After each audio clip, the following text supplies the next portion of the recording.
السلام علیکم۔ آج ہم یاسر بھائی کے ساتھ ہیں اور ہم عورتوں کے حقوق کے بارے میں ان سے کچھ سوالات کریں گے۔ السلام علیکم۔ وعلیکم السلام۔ آپ کے خیال میں ہمارے معاشرے میں عورتوں کی کیا اہمیت ہے؟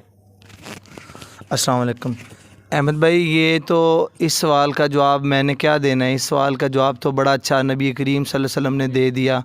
اور جب ہم دیکھتے ہیں ان کی تعلیمات، ہم دیکھتے ہیں کہ ہمیں بتایا جاتا ہے کہ ماں کے قدموں تلے جنت ہے، ماں بھی ایک عورت ہے۔ پھر نبی کریم صلی اللہ علیہ وسلم نے فرمایا کہ جس نے ایک بیٹی کی پرورش کی، دو کی، تین کی، وہ جنت میں میرے ساتھ اس طرح ہوگا، 2 انگلیاں ملا کر بتائیں۔ تو یہ تو ہمیں ہمارا مذہب اور اسلام ہی بڑی اچھی طرح بتا دیتا ہے کہ عورتوں کی کیا اہمیت اور کیا ان کی عزت ہے۔ اب بدقسمتی سے یہ بات ہے کہ چونکہ ہم پریکٹیکلی اتنے اچھے مسلمان نہیں ہیں جتنے کہ ہمیں ہونا چاہیے، تو اس وجہ سے کچھ خامیاں، کمیاں، کوتاہیاں ضرور ہم میں ہیں۔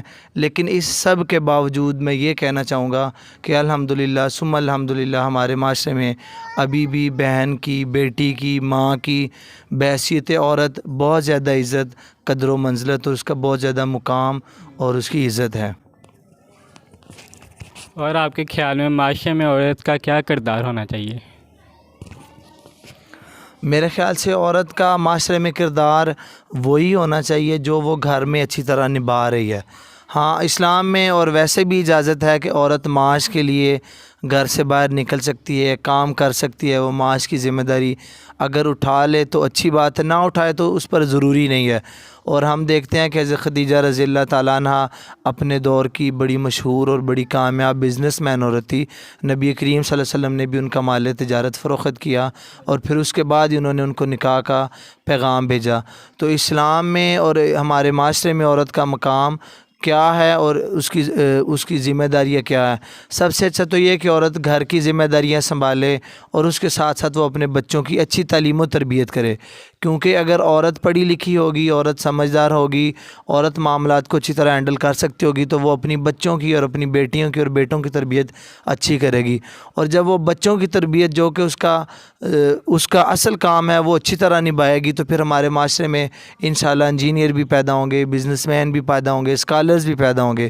اور جب عورت اپنی جو اس کی کوڈ ڈیوٹی ہے وہ چھوڑ کے کوئی اور کام کرے گی، ممانعت نہیں ہے ان کاموں کی، وہ کر سکتی ہے، اسے کرنے چاہیے، لیکن اگر اس کا ان کاموں کے بغیر اگر ضروری ہے، اس کا گزارا نہیں چلتا، معاش نہیں چلتا تو وہ کرنے کی کوئی ممانعت نہیں، وہ بھی بڑا اچھا کام ہے، کرنا چاہیے۔ عورتوں کو اپنے حقوق کے لیے کام کرنا چاہیے، انڈیپینڈنسی حاصل کرنی چاہیے، لیکن سب سے جو اچھا کام ہے عورت کے لیے وہ اپنے بچوں کی پرورش کرے، اپنا گھر بار سنبھالے اور معاش اگر ضرورت ہو تو وہ بھی کرے۔ عورت کو عملی میدان میں زندگی کے ہر حصے میں، ہر فیلڈ میں آنا چاہیے۔ اور آج کا آخری سوال، کیا آج کے معاشرے میں، آج کے زمانے میں عورتوں کو حقوق ملنا چاہیے تو کیوں؟ اگر نہیں ملنا چاہیے اس کی کیا وجہ ہے؟ میرا خیال ہے عورتوں کو نہ صرف آج کے زمانے میں بلکہ ہر زمانے میں عورتوں کو حقوق ملنا چاہیے، کیونکہ عورتیں بھی اللہ تعالیٰ کی بنائی ہوئی ویسی مخلوق ہیں جیسے مرد ہیں، کوئی اتنا خاص فرق نہیں ہے۔ یہ اللہ تعالیٰ نے عورتوں اور مردوں کو ایک دوسرے کی راحت کے لیے بنایا ہوا ہے۔